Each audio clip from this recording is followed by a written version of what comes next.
matters. And we are ISCA, Indian Specialized Counseling Academy, Archika and me, trying to make a difference by giving an open space where people can come and talk in complete transparency, honesty, without being judged, without being criticized, and without being questioned.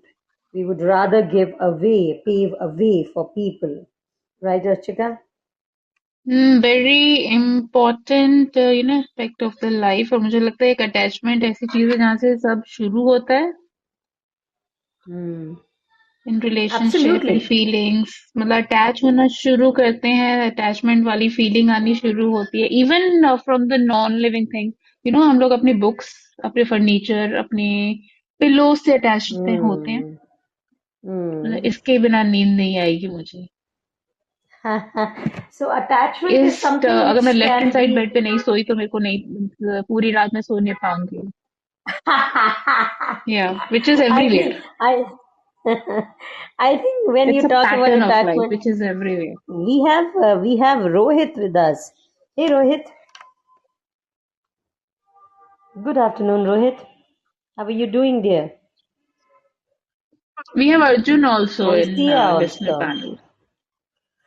So, good morning, everybody. Today we are going to be talking about attachment styles. And as Archika says, people do get attached to people, but they do get attached to things. Now, where the problem is not there, how we can take care of things if we have the insight and if we can really understand how to make things okay. Because the problem starts that when we don't know what to do, how to do. So we are ISCA, Indian Specialized Counseling Academy, Archika and me, trying to make the change happen, trying to give everybody an open, honest space where people can come talk to us, and we may, ask them a few questions to help them understand their situations and their issues. Thank you for that smile, Sia. So, guys, when we talk about attachment, as Archika said, that it starts in the childhood. When a child is born, you feel attached, when the parent hugs you, kisses you, holds you, asks you for whatever, comforting statements are made. You feel attached. And when we talk about the major characteristics of attachment, we talk about the desire to be near the people we are attached to. We all have. When we are near the people we are attached to, we always would want to crave, because that gives us kind of a positivity. It kind of gives us a feeling of being secured. It kind of makes us feel that we will be well taken care of, and we'll be able to be at a safe place where nobody can harm us, nobody can trouble us. And when we are really separated from the people who really give us all that love that we feel attached to, we can be very open and free in their company. We do have that separation distress. Now, separation anxiety in children becomes a disorder if the children are very anxious, and they don't want to leave their caregiver, which is in India most of the times the parents. The separation anxiety comes in, so that becomes a disorder.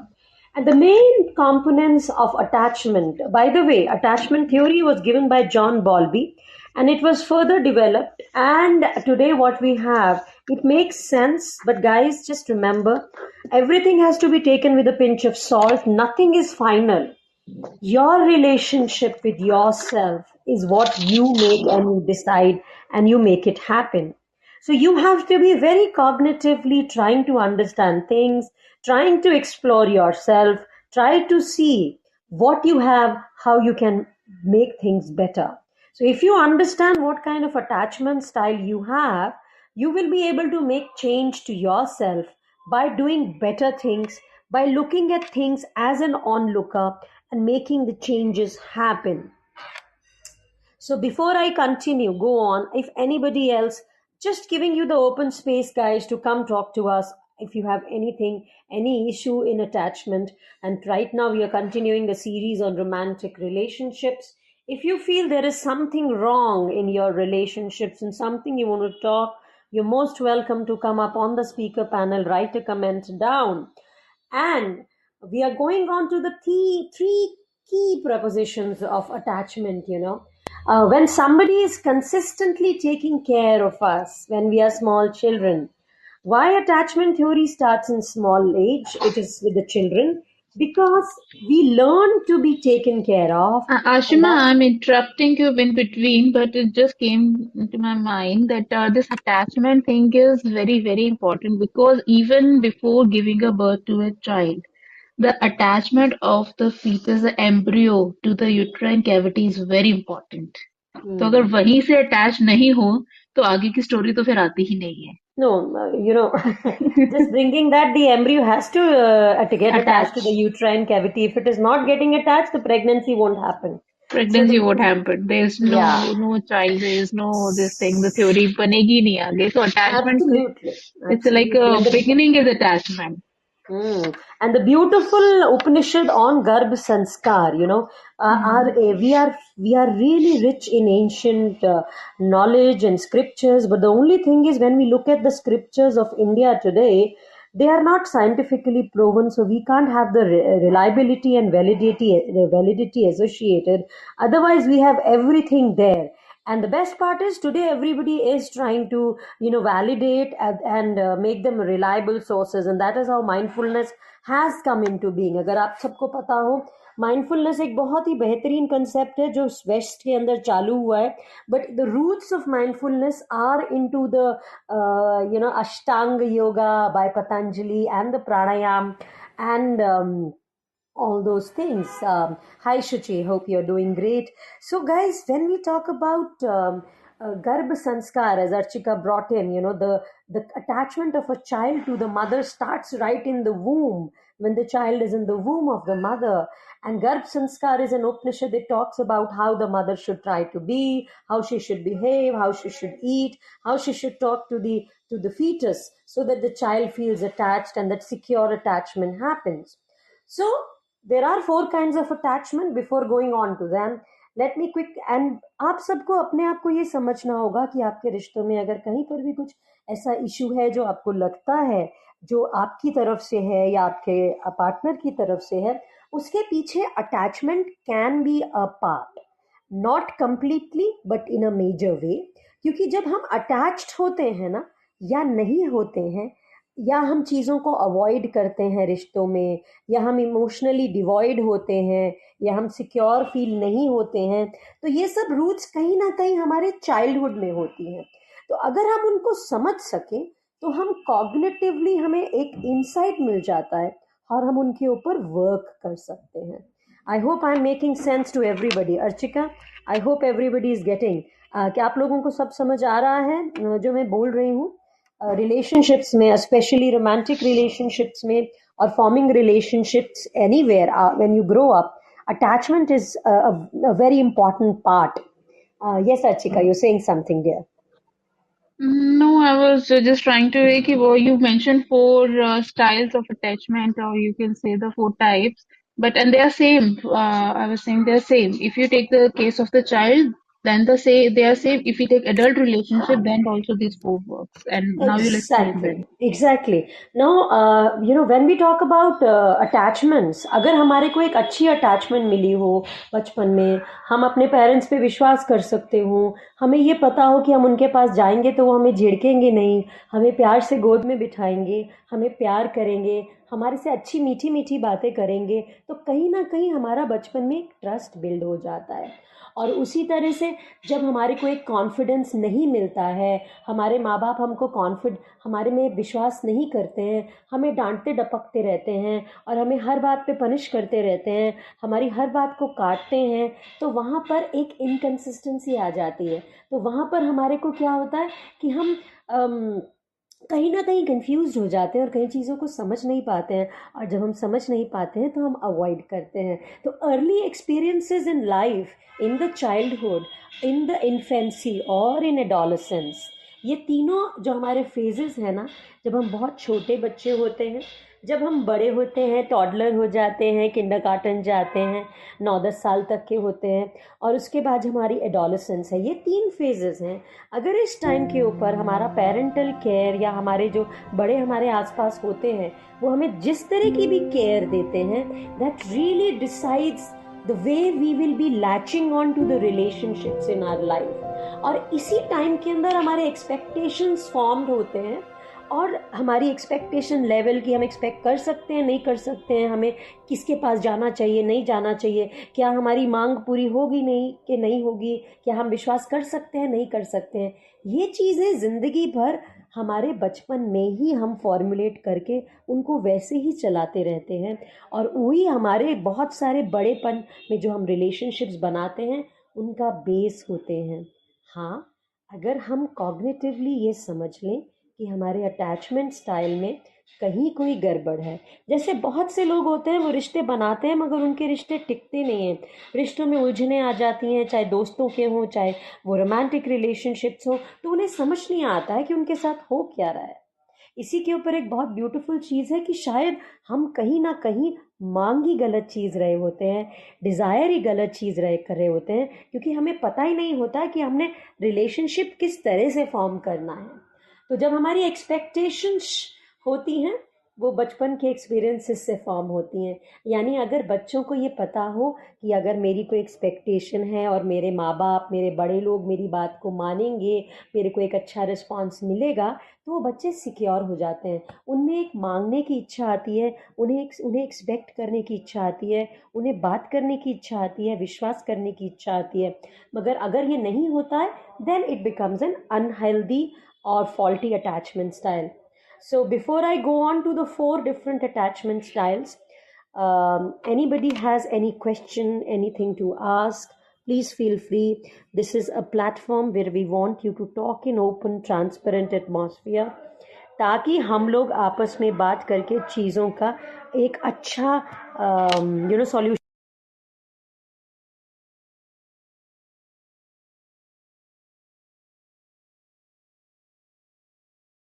Archika, do you want to add something? No, you carry on. I think you're going to explain the types and how we get attached. अच्छा, पहले मैं सबसे पूछ लूँ, is everybody with us? Hi guys, अभी तक मेरी बात समझ आती है? आ रही है तो प्लीज एक थम्स अप दे दो, so that I know what I am talking is making sense. क्योंकि बचपन में जो अटैचमेंट्स फॉर्म होती हैं हमें पता नहीं चलता है किस तरह की हैं। 4 तरह की मेजर अटैचमेंट स्टाइल्स हैं। Sia says, along with attachment, detachment is also absolutely. जब हम अटैचमेंट की बात कर रहे हैं ना सिया, जब हम बोलेंगे कि किस किस तरह की अटैचमेंट है, आपको समझ में आएगा कि जो डिटैचमेंट वर्ड है वो अपने आप कहीं ना कहीं ऐड हो जाता है, और वो कैसे होता है वो हम देखेंगे। Anybody else? Thank you, Sia. Anybody else who wants to add on to what we are talking or ask something? नहीं, सब अटेंटिव लिसनर्स हैं। थम्स अप भी नहीं दे रहे हैं अर्चिका, सब लोग यहीं पर हैं कि नहीं है? एक थम्स अप दे दो यार। Are you able to understand? नहीं समझ में आ रहा तो थम्स डाउन दे दो। We might try to explain you in better words. Siyas is giving a thumbs up. Anybody else? सब लोग बहुत And if कंफ्यूज you हैं have any Archika. doubt and if you have any other perspective or any other thought related to it, so please come up and speak. Absolutely So we'll get an absolutely. idea. हमें पता चलेगा कि हम किस direction में जाने और हमें कहाँ से टर्न करना है आप तक Atika, पहुंचने I के think लिए। we have some new people today. Chahat Malik. Sunita is old. Sunita, I think she would be in office. Shipra Nigam. Shuchi is there. Gopal Patil, Rohit Yadav.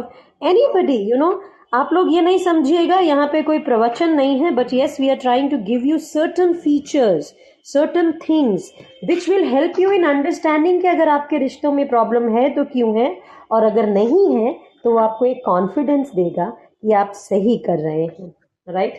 So without wasting time, Suchi ma'am can come up and she can talk with us if she's sure, if she ready. wants to, absolutely.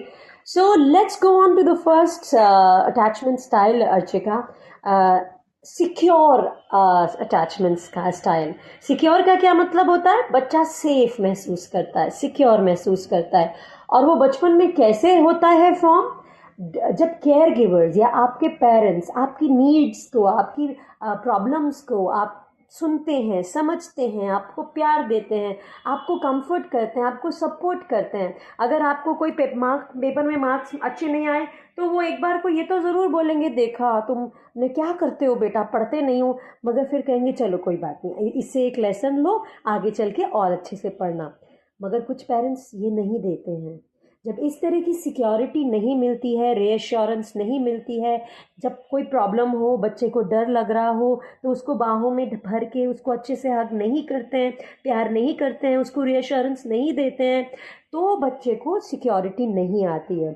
मगर अगर parents दे रहे हैं और आप अगर आपको कोई भी इशू है, आपके पेरेंट्स फटाफट आपकी बात सुनते हैं, हाँ बेटा क्या हो गया, नहीं नहीं बच्चे आओ मेरे पास आओ, मेरी बात सुनो, प्यार से बिठाते हैं आपको, बहुत अच्छे से प्यार करते हैं तीनों फेजेस में। जब आप बहुत छोटे होते हैं, जब आप बड़े होना, जब आप प्री टीन्स में होते हैं, और जब आप टीन्स में होते हैं। So all these 3 phases of your life, if your parents are there consistently there, adolescence में बहुत ज़्यादा प्रॉब्लम्स होती हैं, मगर आपके पेरेंट्स अगर एडोलेसेंस में भी आपके साथ पड़ खड़े हैं, सो आपको एक सिक्योरिटी की फीलिंग होती है।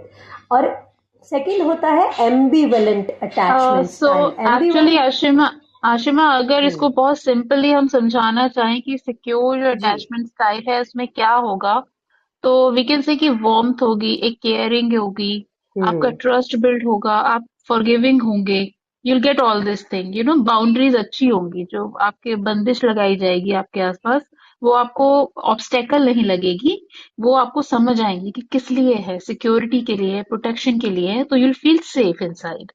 एंड आपके हम्म, इमोशंस को बहुत अच्छी तरह मैनेज किया जा रहा है, जहाँ पे ये सिक्योर हम्म, वाला अटैचमेंट है, वहां आप हम्म, रिस्पॉन्सिव भी हो कि अगर आपसे कुछ कहा जा रहा है, पूछा जा रहा है, तो वापस आप जवाब भी दे रहे हो, और आपका आपको रिस्पॉन्स करने का मन भी करता है, एंड यू आर रिस्पॉन्सिव, मतलब that's natural absolutely, coming. So the thing is absolutely, कि ऑनेस्ट एंड ओपन रिलेशनशिप है, this is a secure attachment का जो एक कहते हैं ना, एक ब्लूप्रिंट है ये। एब्सोल्युटली। और बच्चे जो इस तरह के सिक्योर अटैचमेंट के होते हैं, they seek comfort from parents when frightened, क्योंकि उन्हें पता है कि उनके पेरेंट्स उनको कंफर्ट देंगे। And if there are positive, and they will get positive emotions from their parents, so जब उनको पॉजिटिव इमोशंस मिलते हैं तो वो वापस पॉजिटिव इमोशंस देते हैं, और वो अपने पेरेंट्स के साथ बहुत सिक्योर फील करते हैं।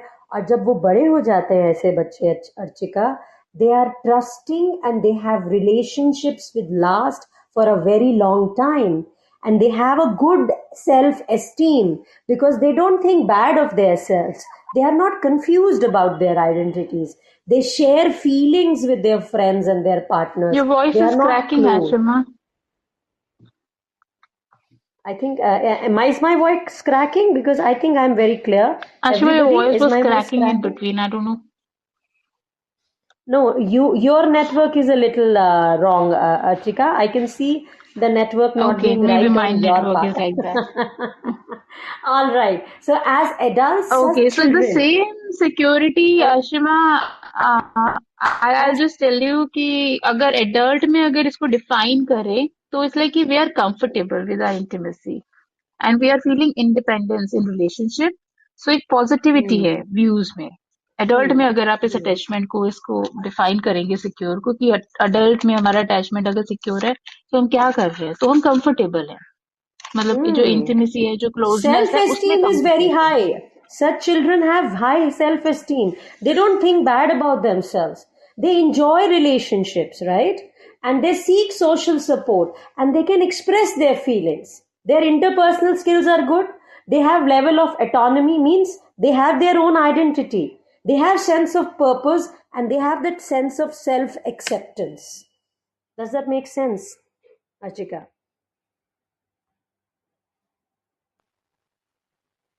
Yes, yes, of course, Ashima. So Go आप on. लोगों को समझ Let's go आया move to कि the next अगर one. आप लोगों के बचपन में आपको पेरेंटिंग ऐसी थी कि आपके पेरेंट्स आपके साथ हमेशा खड़े थे, आपकी कोई लड़ाई, देखो हर रिश्ते में लड़ाई होती है, हर रिश्ते में प्रॉब्लम होती है, मगर आपके पेरेंट्स आपके साथ खड़े थे लड़ाई के बाद भी, या आपको डिसअप्रूव करने के बाद भी, वो आपके साथ खड़े थे, आपको प्यार देते थे और आपको ये बोलते थे डोंट वरी बच्चे, हो जाएगा, कोई बात नहीं, ऐसे नहीं ऐसे कर लेते हैं, चलो ऐसे, and they gave you that authority to decide for yourselves. ऐसे बच्चे हमेशा ज़्यादा सिक्योर होते हैं, उनके रिलेशनशिप्स बहुत स्ट्रांग होते हैं, you know, they are working towards making good relationships, and they are very interested in being with people because they have no problems, they have no hassles. On the contrary, जो दूसरा attachment style है वो होता है anxious attachment style, और उसको ambivalent attachment style भी बोलते हैं। इसमें क्या है कि आपके पेरेंट्स आपको रिस्पॉन्स देने में बहुत इनकंसिस्टेंट होते हैं और स्टेबिलिटी नहीं होती है, आपको रीअश्योरेंस नहीं मिलता है। अगर आपको कोई प्रॉब्लम है या कोई, आपके पेरेंट्स आपको कहेंगे हाँ तुम तो हमेशा बेवकूफ़ियाँ ही करते रहते हो, तुमको तो बिल्कुल अकल ही नहीं है, तुमको जितना भी समझा दो तुमको तो समझ ही नहीं आता है। They are not ready to give you reassurance. They are not there all the time with you. So you will have emotional upheavals. These child, these children, because their parents are not all the time available to them and they are not consistent in their behavior, this will kind of create an uncertainty and anxiety. और इससे क्या होता है, इनके relationships में problem आती है। और ये इसको क्या बोलते हैं, एम्बिवेलेंट। एम्बिवेलेंट मतलब कभी खुश कभी दुखी, इनको समझ ही नहीं आता है, ये बेचारे कंफ्यूज्ड हैं कि सही क्या है गलत क्या है, and they are not able to decide for themselves what is right, what is wrong, how do we go about. तो इसमें क्या होता है, they experience emotional unavailability of their parents, they don't have emotional intimacy feeling. तो ये लोग बड़े होकर भी सेल्फ, सब इनकी जो इमेज है अपने आप की फॉल्टी होती है, तो इसलिए ये इमोशनल इंटीमेसी अवॉइड करते हैं। इसमें क्या होता है कि अगर कोई इमोशनल नीड है भी ना, तो उसको ये अवॉइड करेंगे या डिसमिस करेंगे, क्योंकि इनको लगता है अरे यार ये मांगा तो मिलेगा कि नहीं मिलेगा। Archika, you want to say something? No, agree. Dismissive attachment is something, where this dependency हो जाती है एक relationship में, as a weakness आ जाती है एक। मतलब सेल्फ नेगेटिव व्यूज जो है ना वो थोड़े से बढ़ जाएंगे आपके। एग्जैक्टली। जब ये बच्चे होते हैं तो ये अपने पेरेंट्स को कंफर्टेबली हर चीज नहीं बता पाते हैं, क्योंकि इन्हें पता है शायद उनको रीअश्योरेंस या प्यार या कंफर्ट नहीं मिलेगा।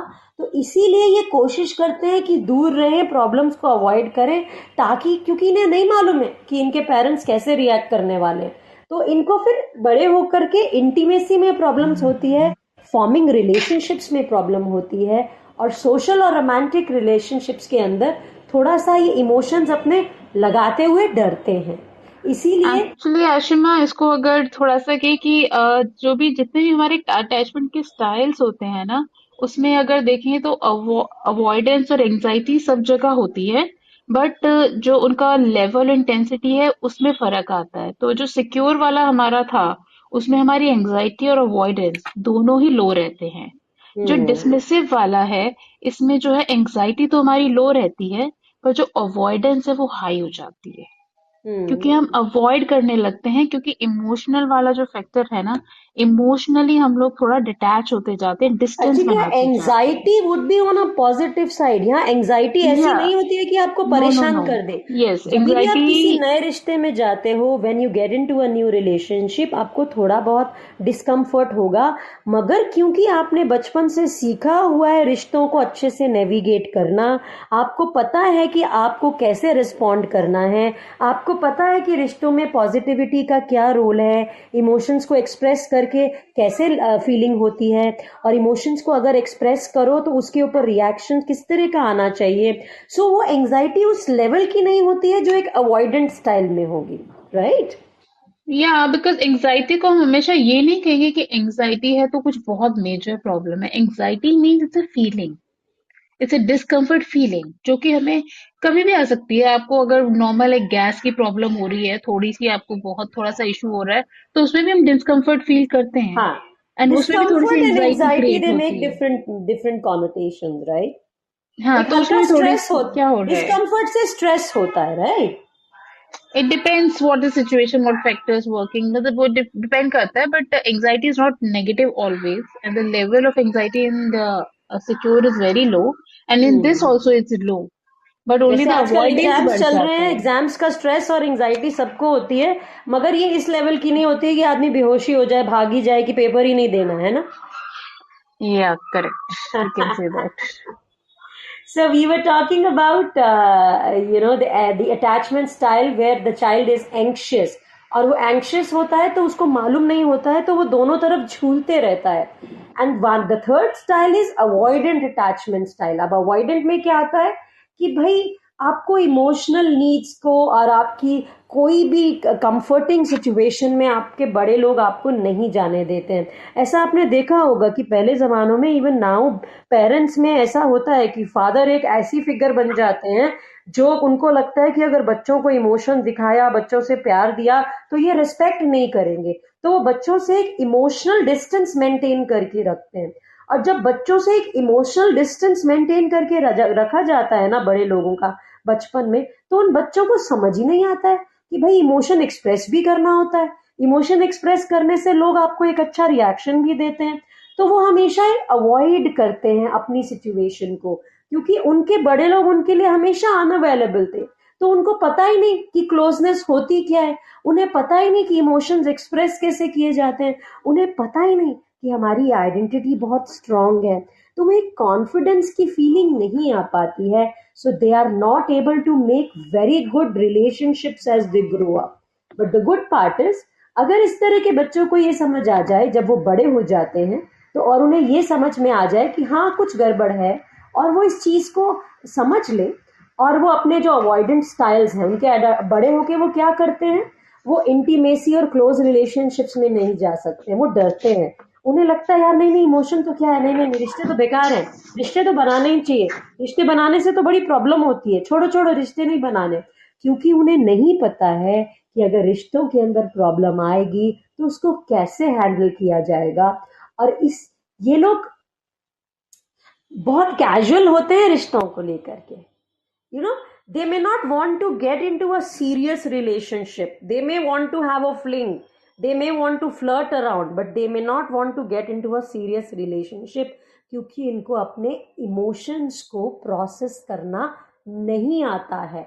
और इसीलिए क्यों, और ये क्यों है, क्योंकि उन्होंने बचपन में सीखा नहीं है। मगर अगर ये समझ जाए कि भाई अगर ऐसा करने से गड़बड़ होती है, तो ये अपने ऊपर वर्क करके अपने आप को ठीक कर सकते हैं। Right Archika? Correct Ashma, this pattern थोड़ा सा इसमें फियरफुलनेस आ जाता है, क्योंकि इंटरनल कॉन्फ्लिक्ट बहुत चल रहे होते हैं मन में, राइट। यू नो क्योंकि हमारा एक ड्रामेटिक सा, एक अनप्रिडिक्टेबल सा एक पैटर्न बन जाता है। We are not sure of many things कि क्या हो रहा है, कैसे हो रहा है। तो ऑल दिस थिंग्स, तो एंजाइटी और अवॉइडेंस दोनों इसमें हाई होने के चांसेस रहते हैं। कैरेक्टरिस्टिक्स का बात करें तो एक रिजेक्शन वाला फियर रहता है, अबैंडनमेंट वाला फियर रहता है कि किस तरह से होगा, रिजेक्ट तो नहीं हो जाऊंगा। और इन लोगों को बहुत मुश्किल होती है किसी पे ट्रस्ट करने पे। राइट। मतलब एक पैरानोआ वाला जो जो प्रॉब्लम होती है वो धीरे धीरे आती चली जाती है, वो until unless अगर पैरानोया इसलिए है ना, क्योंकि इनको मालूम ही नहीं है कि इमोशंस को प्रोसेस कैसे करना, इमोशंस को एक्सप्रेस कैसे करना। इमोशंस को इन्होंने तो सीखा ही नहीं ना कि इमोशंस को एक्सप्रेस कैसे करना, तो इसीलिए ये अवॉइड करते हैं कि भैया नहीं नहीं, भागो यहाँ से, निकलो, तो इसका जो कोई जरूरत पैटर्न नहीं। है ये एक्चुअली अपने लिए भी और दूसरों के लिए भी थोड़ा नेगेटिव साइड पे ही रहता है। वेयरएज जैसे सिक्योर वाले हम बात कर रहे थे, उसका जो पैटर्न रहता है वो अपने लिए भी पॉजिटिव होता है और दूसरों के लिए भी पॉजिटिव होता है। एग्जैक्टली एंड जो एग्जैक्टली। अवॉइडेंस हम डिसमिसिव वाला हम लोग डिस्कस किया, उसमें दूसरों के लिए हम पॉजिटिव रहते हैं और नहीं, दूसरों के लिए थोड़ा सा नेगेटिव हो जाते हैं क्योंकि अवॉइड कर रहे होते हैं, बट अपने लिए पॉजिटिव रहते हैं हम। बट इसमें ये दोनों में ही नेगेटिविटी की तरफ जाता है, हम दूसरों की साइड भी नेगेटिव हो रहे होते हैं और अपनी साइड भी, बिकॉज एक राइट। फियर होता है ना खुद में। तो अब फियर कब होगा, जब उस चीज से हम भाग रहे हैं। हम भाग रहे हैं क्योंकि हम डर रहे हैं और हमें नहीं समझ आ रहा, तो क्योंकि नेगेटिविटी है, अगर पॉजिटिविटी होगी तो उसको वो सरपास कर देगी, बट सरपास तो राइट। हो नहीं रही कहीं पे। So that's why. और इसीलिए अवॉइड करते हैं और इनको लगता है ये डिटैच रह रहे हैं, मगर एक्चुअली ये हम्म, डिटैच नहीं होते हैं, ये अवॉइड कर रहे होते हैं। राइट। आई नो, ये लोग अवॉइड कर रहे होते हैं और जेलसी वाली जो फीलिंग है, एक्सपीरियंस होता है, और हम्म। डिनायल में भी चले जाते हैं, हम्म। मना ही कर हम्म। दिया। कम्युनिकेशन स्टाइल जो होता है वो भी बड़ा कई बार एग्रेसिव हो सकता है, जैसे एडल्ट वाले रिलेशनशिप पे बात करें हम्म। तो they can use some time उनका कम्युनिकेशन स्टाइल ना जो पार्टनर के साथ होगा, not hmm. Necessary but yes it can be. Because they are avoiding everything no. वो तो हम्म, एक कमिटेड रिलेशनशिप में आना ही नहीं चाह रहे, क्योंकि उनको पता ही नहीं उसका मतलब क्या होता है। Right. Correct. Let's go on to the next one, which is disorganized attachment style, and this is insecure attachment style. इसमें clear lack of clear attachment behavior है। इनके एक्शन इसमें क्या होता है, यहाँ पर अवॉइडेंस और रेजिस्टेंस होती है, ये अवॉइड भी कर रहे होते हैं और रेजिस्ट भी कर रहे होते हैं। इसमें क्या होता है, बच्चे कंप्लीटली कंफ्यूज होते हैं कि करना क्या है। और बहुत सी रिसर्चेस ये बताती हैं कि इस तरह के जो पेरेंट्स होते हैं ना इन बच्चों के, वो इनमें फियर भी डालते हैं और इनमें रीअश्योरेंस भी डालते हैं। तो इनको बहुत ज़्यादा डरा भी रहे होते हैं, रीअश्योर भी कर रहे होते हैं।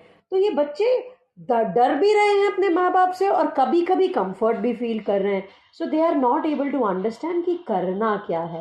तो इसीलिए बड़े होकर ये रिलेशनशिप्स ढूंढते हैं। They want loving relationships. जो इससे पहले अवॉइडेंट थे वो तो अवॉइड ही करते हैं ना। They don't want to be in serious relationships, they just want flings and all that stuff. But ये लोग लविंग रिलेशनशिप चाहते हैं क्योंकि इनको पता है प्यार मिला है इनको। मगर फिर सडनली कंफ्यूज हो जाते हैं, सडनली दूसरे आदमी को दूर भेज देते हैं, चलो चलो नहीं नहीं ये रिश्ता ठीक नहीं है। सो इनका जो ये अनहेल्दी होते हैं, इनमें टॉक्सिसिटी होती है, इनका कम्युनिकेशन बहुत पुअर होता है, and they may get into that abusive ways of being there with the people, क्यों? क्योंकि इसके अंदर इनके पेरेंट्स इनको रीअश्योर भी कर रहे थे, इनको डांट भी रहे थे, और दोनों में बैलेंस भी नहीं हुआ। तो ये बहुत ज़्यादा कंफ्यूज हो जाते हैं। So that's about the 4 different attachments. और इन अटैचमेंट से जो हमारे बचपन में बनी, डेफिनेटली गाइज ये अटैचमेंट स्टाइल्स बहुत मैटर करते हैं हमारे फ्यूचर रिलेशनशिप्स में। मगर और भी बहुत सी चीज़ें होती हैं जो मैटर करती हैं। मगर अटैचमेंट स्टाइल अगर आप समझ जाओ कि आपका कैसा है, आपकी पेरेंटिंग को समझ के और खुद के बिहेवियर को समझ के, तो आप चेंज कर सकते हो। सो इन फॉल्टी अटैचमेंट्स का रिलेशनशिप्स के ऊपर क्या असर होता है? सिक्योर है फिर तो कोई बात नहीं, मगर बाकी तीन में क्या प्रॉब्लम होती है? कम्युनिकेशन चैलेंजेस होते हैं, आप अपनी चीज़ों को एक्सप्रेस नहीं कर सकते हो, आप अपनी पार्टनर की नीड को एक्सप्रेस नहीं कर पाते हो, उसकी नीड को समझ नहीं पाते हो। आपको ट्रस्ट इश्यूज होते हैं क्योंकि आपको डर लगता है सामने वाला मुझे छोड़ देगा, या आप उस पर विश्वास नहीं करते हो, या आपको ये लगता है कि भाई ये छोड़े इससे पहले मैं इसको छोड़ दूँ, क्योंकि आप कहीं ना कहीं डर रहे होते हो। आपको इंटीमेसी स्ट्रगल्स होती हैं क्योंकि आप इमोशनली वल्नरेबल होते हो, यू आर एट लॉस, आपको इमोशंस को एक्सप्रेस नहीं करना आता है। इसीलिए आपके कॉन्फ्लिक्ट्स बहुत ज़्यादा हो जाते हैं। क्योंकि जो हम बात कर रहे थे कल परसों भी कि जब आप क्लियर कम्युनिकेशन करो, मगर जब आप इमोशनली क्लियर ही नहीं हो तो आप क्लियर कम्युनिकेशन करोगे कैसे? और जब क्लियर कम्युनिकेशन नहीं होगा तो फिर क्या होगा? फिर तो और ज़्यादा बड़े कॉन्फ्लिक्ट्स होंगे। यस अर्चिका। या सो इन दिस स्टाइल हमारा एंजाइटी, हमारा अवॉइडेंस दोनों ही हाई पे जाता है आशिमा, और हमारा जो सेल्फ रेगुलेट करना है हम नहीं कर पाते। We are unable to do that with ourself. Right, right. Trust difficult हो जाता है करना, इंटीमेसी तो और मुश्किल है। और एम्पैथी नहीं कर सकते। अगर आप कहो ना किसी की तरफ, ये लोग एम्पैथाइज कर पाएंगे, समझ पाएंगे। सिक्योर अटैचमेंट एम्पैथाइज करता है, बाकी तीन नहीं कर पाते, पूरी तरह नहीं कर या पाते। अवॉइडेंट वाले तो पूरी तरह अवॉइड करते हैं, मगर जो डिसऑर्गेनाइज्ड है वो कोशिश करते हैं मगर वो फेल हो जाते हैं। दे राइट। Want closeness. डिसऑर्गेनाइज वाले जो होते हैं वो हाँ। क्लोजनेस चाहते हैं, बट डर उन्हें रहता है दूसरों का कि अच्छा राइट। कैसे होगा, क्या होगा, बहुत वो करते डिसऑर्गेनाइज्ड हैं है। फिर हट जाते हैं, करते हैं फिर हट जाते हैं। मगर जो एंग्शियस होते हैं वो उनमें वो डर फैक्टर ज्यादा होता है। ये डिसऑर्गेनाइज्ड वाले कभी बहुत प्यार दिखा देंगे, कभी एकदम झटक देंगे, है ना? Correct, you can say that. Hmm. It's like that. तो let's see how it is. And अगर कोई इससे निकल रहा है तो किस तरह से निकल रहा है, हाउ दे एब्सोल्युटली। आर तो फीलिंग, एक हाउ दे मिनट आर रोकिए कोपिंग। अर्चिका, सबसे पूछे समझ में आया और कोई क्वेश्चन है? हमने 4 तरह के अटैचमेंट स्टाइल्स बताए सबको।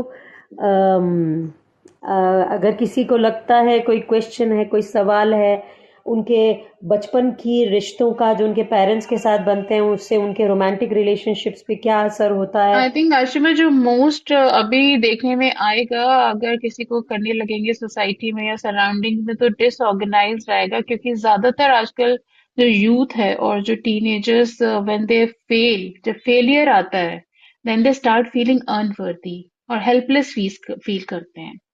तो और उनका जो अनप्रिडिक्टेबल बिहेवियर है वो इसी स्टाइल की तरफ चला जाता है, रिलेशनशिप्स में भी। और बाकी अटैचमेंट इज लाइक स्टडीज हो, आपका करियर हो, आपका लाइफस्टाइल हो, किसी भी चीज को लेके अगर आप एनालाइज को करने लगेंगे, तो जो नेगेटिव व्यूज आने लगेंगे, तो और आपको हार्ड हो जाते हैं इन चीजों को मेंटेन करना। तो ये मुझे लगता है कि डिसऑर्गेनाइज वाला बहुत देखने में मिलता है, not majorly hmm. But minorly हर किसी कहीं पे आपको ये देखने में मिलेगा। So insecure के अर्चिका तीन पैटर्न्स है, right? The ones who avoid, the ones who get anxious, and the third is disorganized. Secure का एक ही स्टाइल है, वो सिक्योर है, वो समझते हैं कि हमारी फीलिंग्स होती हैं, हम सबको एक दूसरे की बात सुननी चाहिए, एक दूसरे को अप्रूव करना चाहिए, एक दूसरे से बातचीत करके चीजों को सुलझाना चाहिए, पॉजिटिवली इमोशंस को एक्सप्रेस करना चाहिए, और अगर कोई प्रॉब्लम है तो एक दूसरे से रीअश्योरेंस या कंफर्ट लेना चाहिए, राइट? अभी अर्चिका पूछे किसी के पास कोई सवाल है कि बस तुम और मैं ही बोलते रहने वाले हैं और हम पूरा ज्ञान बांट रहे हैं सबको? It's looking like a class. हाँ, सो अटेंडेंस ले ले सबकी। Sunita is okay, writing, Ma'am, being a mother, I request you to bring more ways and idea how to incorporate secure relationship growth. Because I was grown without parents and now I'm single parent, so facing a lot of difficulty in my parenting. Great, wow. For that, Sunita, you have to talk to us and you have to tell us what is going on No, without. and Archika, also we are going to bring up a season on parenting. So you stay tuned in, Sunita. If you have some major things which you want to talk, you can DM Archika or me. But if you have, otherwise, stay tuned in. See, Sunita, if you have something what you can share on this platform, मतलब बहुत personal नहीं है, बहुत ज्यादा ऐसी disclose नहीं, problem नहीं है डिस्क्लोजर में, तो आप आके बात कर सकते हो। But if you really want कि कुछ personal and you don't want, तो then you have to choose what to do. Exactly. And Noor says, life इतनी complicated क्यों है मैम? क्योंकि हमने नूर, इस कॉम्प्लिकेटेड जितना वर्ड अर्चिका को अर्चिका सीरियसली ले लेट मी लिया। जस्ट, लाइफ कॉम्प्लिकेटेड नहीं है मेरी जान, हम उसको कॉम्प्लिकेटेड बना देते हैं। हमारे रिश्ते, हमारे आसपास के लोग, और जो हम बार बार बात करते हैं, आपका खुद का रिलेशनशिप खुद से, वो प्रॉपरली फॉर्म नहीं है, और कहीं ना कहीं उसमें अटैचमेंट मैटर करता है, insecurity, confusion, all this matters. बोलो अर्चिका। नथिंग। नूर को मैं यही कह रही थी कि ये जो सारे वर्ड्स होते हैं इसको हम इतना ज्यादा एम्फसाइज कर लेते हैं ना, complicated, confusion, okay, negativity, problematic, ये सारी चीजें हम जानबूझ के मतलब इतना ज्यादा इन पे ध्यान देने लगते हैं कि हमें लगता है कि बस यही तो हो रहा है। बट हम्म। जो एक्चुअली इन पे ध्यान देना चाहिए उनको लाते नहीं है। हमारे को प्रॉब्लम इतनी। करना क्या पड़ेगा? अपने इमोशंस को डिटैच करना पड़ेगा। मुझे गुस्सा आ रहा है, आई एम एंग्री, और आई am having the feeling of anger. मुझे गुस्से की फीलिंग हो रही है या मैं गुस्सा हूं, यू अंडरस्टैंड? हम खुद को वो बना लेते हैं, तो जब हम खुद को वो बना लेते हैं तो हम डिटैच नहीं कर पाते, फिर हम उसमें बहते चले जाते हैं। आई थिंक मैं here Ashima I want to change कि गुस्सा आता नहीं है, गुस्सा किया जाता है। हमें गुस्सा ऐसे नहीं आ जाता है कहीं से, हम उसे करते हैं, वो उसको ऐसे प्रोड्यूस करते हैं। It's emotion, it's a feeling. So कोई कहता है बस मुझे गुस्सा आ गया, कहाँ से आ गया, किसने डाल दिया आपके ऊपर? That's it's the not thing. की। I या am angry. I am having the feeling of anger. तो जब the moment you say I am having the feeling of anger, आप अपने आप को डिटैच कर लेते हो। हम अपने आप को, प्रॉब्लम ये है कि हम हर चीज से अटैच करते चले जाते हैं। अटैचमेंट थ्योरी भी तो यही कर रही है। हमने सीखा अवॉइड करना है तो हम अवॉइड करना शुरू कर देते हैं। हमने सीखा कि डिसऑर्गेनाइज्ड होना है तो हम डिसऑर्गेनाइज होना शुरू हो जाते हैं। हमने सीखा एंग्शियस होना है तो हम एंग्शियस होना शुरू कर देते हैं। और ज्यादातर पेरेंटिंग में अर्चिका, पेरेंट्स जब बच्चों को बड़ा कर रहे होते हैं, जैसे कि सुनीता ने भी बोला, वो खुद भी एंग्शियस होते हैं, या उनके बड़े सेट पैटर्न्स होते हैं कि हमारे माँ बाप ने हमें ऐसे पाला, हम भी अपने बच्चों को यही स्टाइल में पालेंगे। On that I would want to say each parenting is different. Rohit is saying being detached is good. Being detached from your emotions is good my dear friend, but expressing your emotions to people, feeling comforted by people, being in the company of people, sharing your thoughts, sharing your feelings, because you know they will be reciprocated, it is a good attachment. You have to get detached from your emotions. You have to see them from a distance. You don't have to behna in that. प्यासी हूं मैं, मुझे पीन क्या वो, प्यासी हूं मैं, मुझे वो बहने वाला क्या गाना है कि जिंदगी वो बहते बहते मत चले जाओ एक इमोशन में। नदी नहीं है कि आप नदी में तैरने निकले तो बहते ही चले गए। अगर आपका एक फॉल्टी इमोशन आ रहा है, एक पैटर्न है, आपको उसको पकड़ना पड़ेगा और वहीं पे आपका खुद से रिलेशनशिप बनेगा। So cognitive strategies to improve attachment style, dear people, self awareness सबसे इम्पॉर्टेंट। हम बार बार यही बोलते हैं कि अगर मुझे गुस्सा आ रहा है तो मुझे अपने आप से बोलना है, आशिमा रुक जा, बहुत गुस्सा आ रहा है, रुक जा, कुछ ऐसा मत बोल दियो जो बाद में रिपेंट करे, चुप हो जा, पीछे हो जा, दूसरे कमरे में चले जा अगर लड़ाई कर रही है तो। You understand? हम गुस्से में बिना कुछ किए फटाफट फटाफट खटाखट खटाखट कुछ कुछ तो बोल देते हैं। So we have to get self aware. हमें खुद से दोस्ती करनी पड़ेगी। We'll have to be our best friend. We'll have to recognize and understand who am I, what is my attachment style, क्या मैं anxious हूँ, क्या मैं avoidant हूँ, क्या मैं disorganized हूँ या मैं secure हूँ। And I'll give you my example, guys. I was a child who used to avoid a lot of things. I had that feeling that I don't know if I go, will my emotions be reciprocated? So I cognitively made myself self-aware. And so if I could do it, anybody can do it. Isn't it? Rohit is saying something, Archika. Emotions affect decision most absolutely. इसीलिए self aware होना पड़ता है, खुद को समझना पड़ता है, अपने आप को समझ के माइंडफुली स्टे प्रेजेंट रहना पड़ता है। एबीसी टेक्निक क्या है अर्चिका? आपके सामने किसी ने आपको बोला, अर्चिका तू तो इतनी बेवकूफ है, एंड अर्चिका की थॉट गई, अच्छा मुझे बेवकूफ बोला, मुझे गुस्सा आ रहा है, तू मुझसे बड़ी बेवकूफ है, चलो खत्म हो गई बात। बट अगर वहीं पर एक इंसान ने बोला, मैंने अर्चिका को बोला, अर्चिका तू बेवकूफ है, and if Archika was to stop herself and look at me and just move away, शायद मैं उसको जाके सॉरी बोलूंगी। मगर क्योंकि अर्चिका ने रेसिप्रोकेट कर दिया, तो अभी तो हो गई लड़ाई, चलो वर्ल्ड वॉर 3 की तैयारी करेंगे, वर्ल्ड वॉर 3 चालू। क्यों Archika? Correct, I will avoid. So if we learn to avoid, हमारे रिश्तों के अंदर हम जंप करते हैं, हम हर चीज को एज्यूम करते हैं, हम सेल्फ अवेयर नहीं है, हम माइंडफुल नहीं है, हम ऑटोमेटिक रिएक्शंस देते हैं, हम रोबोटिक मोड में हैं, हम एआई कर रहे हैं, हम खुद एक रोबोटिक मोड में चल रहे हैं।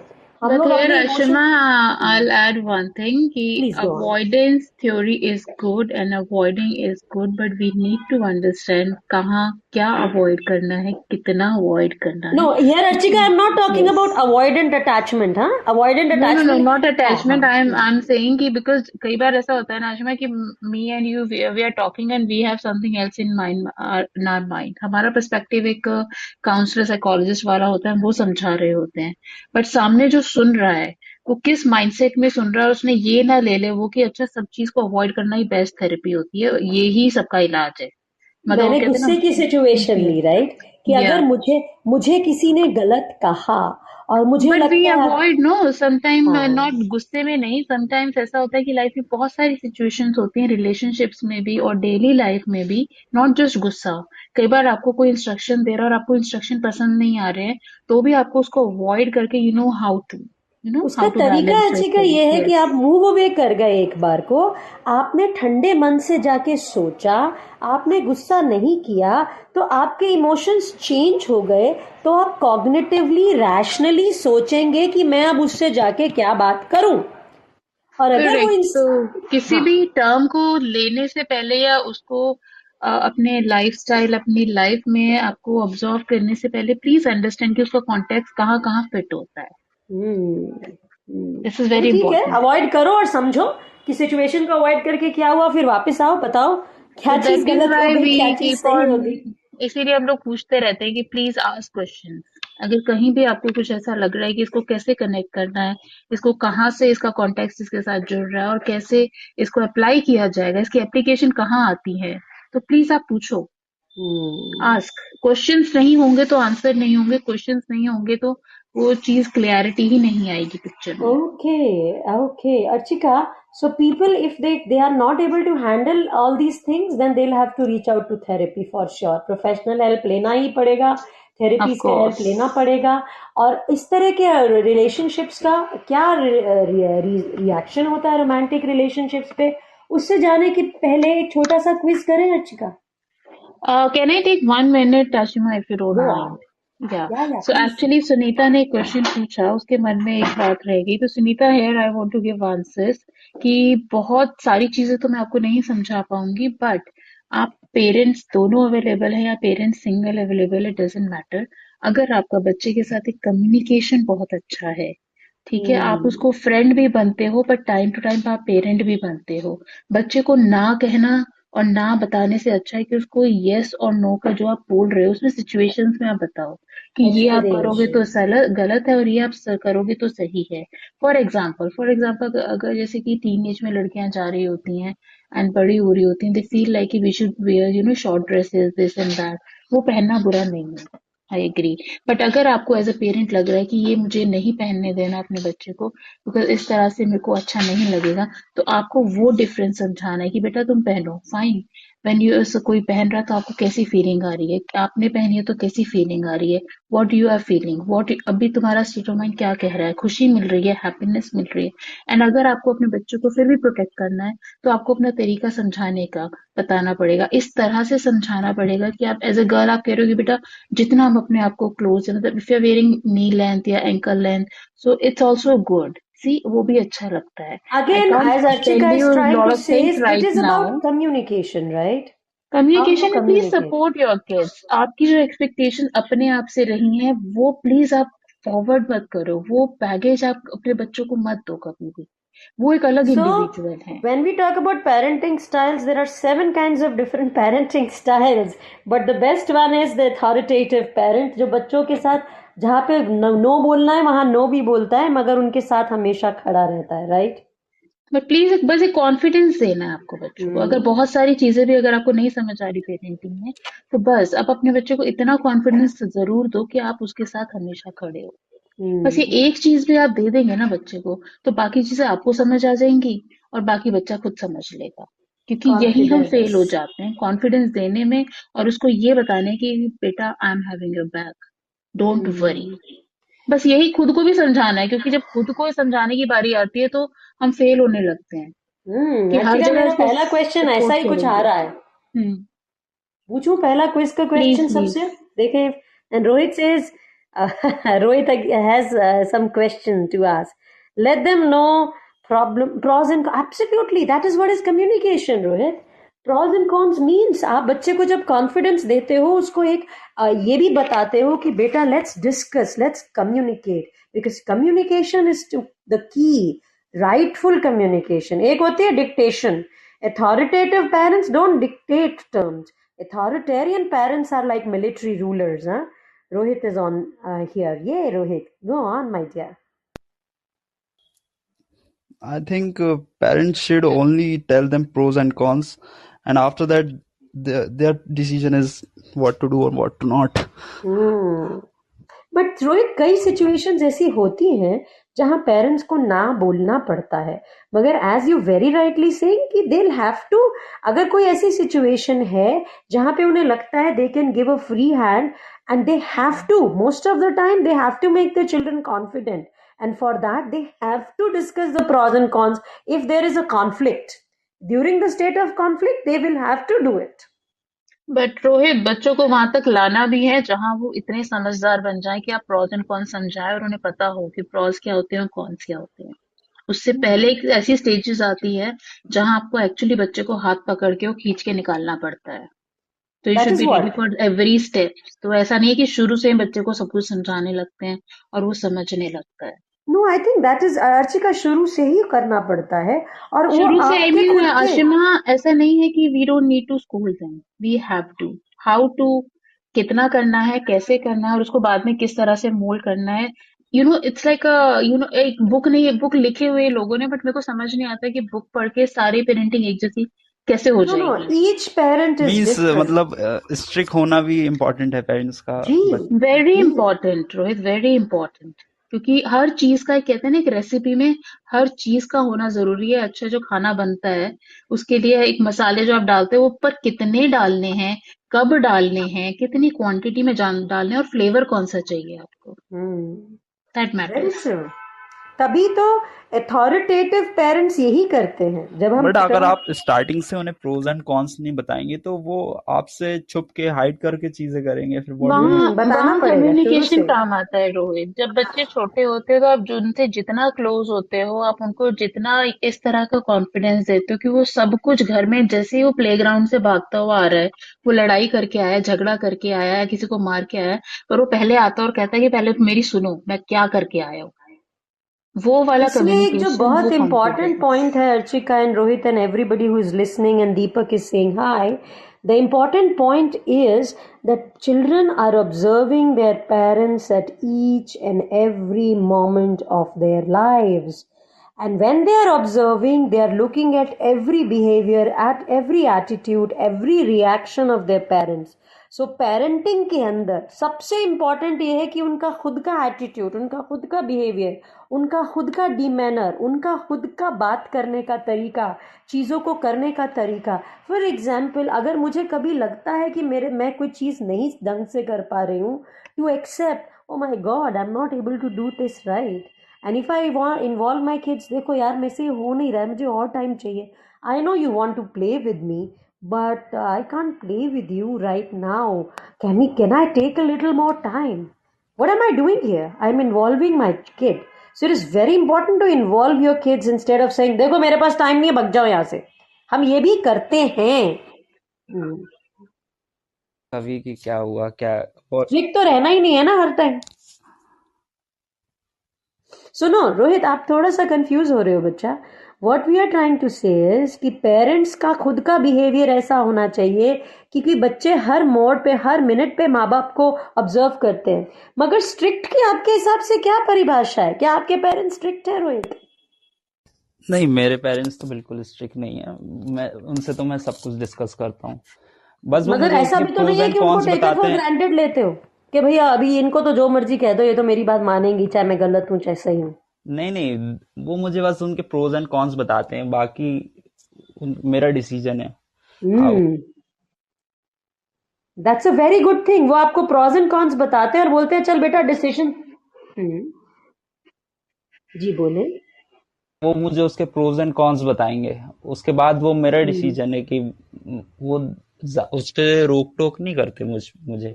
हाँ, और उसके बाद कुछ होगा तो फिर ये नहीं कहेंगे देखा हमने तो मना किया था, तुम तो सुनते ही नहीं हो, हाँ ऐसा ये नहीं तो, बोलेंगे। नहीं नहीं, ऐसा तो वो बोलेंगे, बट लेकिन वो ऐसा नहीं है कि वो मुझे ऐसा कहेंगे कि नहीं आप बिल्कुल नहीं कर सकते, डिसाइड फॉर योर सेल्फ। या they will not decide for me. Which is a very good thing. इससे बच्चों में अथॉरिटी आती है, लीडरशिप क्वालिटी आती है, कॉन्फिडेंस बढ़ता है। उन्हें ये पता होता है कि मेरे में एक कॉन्फिडेंस है कि मैं अपनी ज़िंदगी के डिसीजन सही या गलत ले सकता हूँ या ले सकती हूँ, और अगर वो गलत हो जाते हैं तो उनको सही करने के लिए भी वो आपके पीछे पूरा सपोर्ट करते हैं, ताकि आपको पता हो कि हम, ऐसा तो नहीं है कि सारे माँ बाप सब सही डिसीजंस लेते हैं। As human beings we all make mistakes, मगर गलती के ऊपर Ashma, can उभरना। I ask Rohit at what age you got this authority of taking your own decisions? Ma'am around around 15 16, हाँ 16 17 से मुझे अथॉरिटी दे दी थी उनने। ओके, और उसके बाद जितने डिसीजन रोहित आपने लिए, कभी ऐसा फील, आज I am just asking you generally, yes कि ऐसा लगा कि कुछ सही लिए कुछ गलत लिए, हाँ, कुछ गलत भी लिए कुछ सही भी लिए, but they but supported me. Parents हाँ, खड़े थे पीछे? खड़े थे, अभी भी यहाँ खड़े थे। तो जब गलत हुआ तो कैसा फीलिंग आई? हाँ, गलत हुआ तो अच्छी फीलिंग नहीं आई। उस टाइम ऐसा लगा थोड़ा सा और था कि बता दिया मम्मी पापा होता। को जाके बता सकते हैं।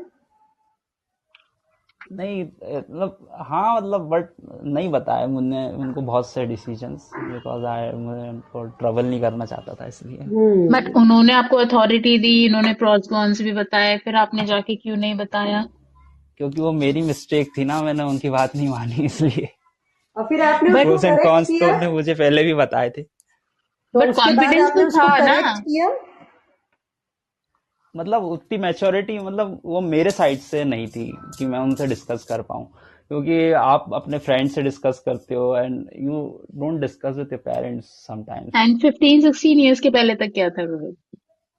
15-16 ईयर के पहले थोड़े, उस टाइम तक तो वो थोड़े स्ट्रिक्ट थे, मतलब उतने। बट बात तो होती थी, कॉन्फिडेंस तो था। हाँ, कॉन्फिडेंस तो था, बात भी होती थी, लेकिन उस टाइम तो आप मतलब चाइल्ड रहते हो, इतनी कुछ मैच्योरिटी रहती नहीं है उसमें, बस इतना कुछ रहता ही नहीं है लाइफ में डिस्कस करने के लिए उस टाइम रियली रहता नहीं है, आपको ऐसा लगता है तक।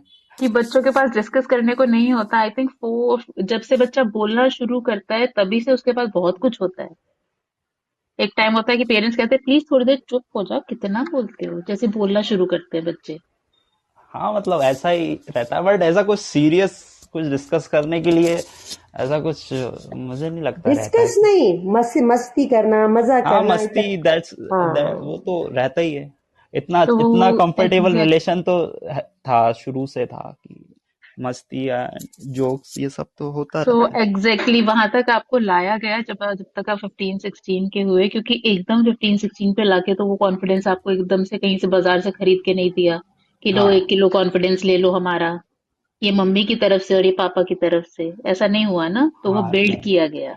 बट अब उमेश, कुटाई तो लेकिन कुटाई अब तो जैसे होती जैसे है थोड़ी आई एम बहुत। एजिंग और कॉन्फिडेंस बढ़ रहा है, मतलब अब मैं उनसे हर छोटी से छोटी चीज डिस्कस कर सकता हूँ, मतलब पहले दैट्स जितने नहीं कर ब्यूटीफुल। पाता था उससे ज्यादा अब कर सकता हूँ। तो मैं आपको या सबको या सुनीता को भी यही समझाने की कोशिश कर रही थी कि ये एक दिन का प्रोसेस नहीं होता, ये एक दिन का काम नहीं होता। और ऐसा नहीं है कि खाली हम कॉन्फिडेंस ही देते जाते हैं, डांटते भी हैं, 1-2 बार मारना भी पड़ता है समझाने के लिए, एक्सट्रीम कई बार आपको शेक भी करना पड़ता है हमें एज अ पेरेंट, कई बार अपनी चीजें डिस्क्लोज भी करनी पड़ती है, कई बार एक्सट्रीम भी होना पड़ता है, लाइन भी ड्रॉ करनी पड़ती है। बट इट्स अ प्रोसेस, ये शुरू से शुरू होता है, और हर पेरेंट का अपना एक तरीका होता है ना। ये समझना जरूरी है कि हम कौन से उसमें लाइक करते हैं, हम कितना समझ रहे हैं और क्या चाह रहे हैं। और सिक्योर अटैचमेंट वो होती है जिसमें आपके पेरेंट्स आपकी कुटाई करेंगे, मगर आपको पता है कि कुटाई करने के बाद मरहम भी वही लगाएंगे। तो मान लो आपको उनके पास जाके अच्छा लगता है, आपको लगता है नहीं यार इन्हीं के पास जाना है, ये मारेंगे पीटेंगे मगर उसके बाद सही कर देंगे सब कुछ, मुझे इतना कॉन्फिडेंस है। This is when you are securely attached with your parents. और हाँ, हम जब एडोलेसेंस में होते हैं तो डरते हैं क्योंकि हमारी सेल्फ आइडेंटिटी फॉर्म हो रही होती है। हम अपने पेरेंट्स को हमारे प्रॉब्लम्स नहीं बताना चाहते हैं क्योंकि हमें लगता है यार या हमने गड़बड़ कर दिया, वो क्या बोलेंगे। मगर देन वी रियलाइज नहीं, बात करना चाहिए। मम्मी चप्पल से दीपक मारती इज है, दीपक। हाँ। चप्पल कौन सी है, ब्रांड कौन सा है चप्पल का, कितनी तेज लगती है? रिलैक्सो। नहीं नहीं, आई थिंक अभी तो बहुत कुछ आ गया है। अच्छा, ये तो नहीं, फिर अगर दीपक से ही आप पूछना कोई पड़ेगा। ऐसी बात है कि आप किसी से रिलेशनशिप में आ रहे हो, ये सब थोड़ी ना आप टीनेज में भी रहेंगे तो अपने पेरेंट्स से डिस्कस करोगे ये वहीं व्हाई पे तो नॉट, एक, व्हाई हाँ नॉट, एग्जैक्टली। मतलब जब करना पेरेंट, चाहिए। इफ हाँ। I become a but parent उस वो आई वांट लेवल माय का child to do confidence that, होना बट चाहिए कि चप्पल नहीं मारेंगे।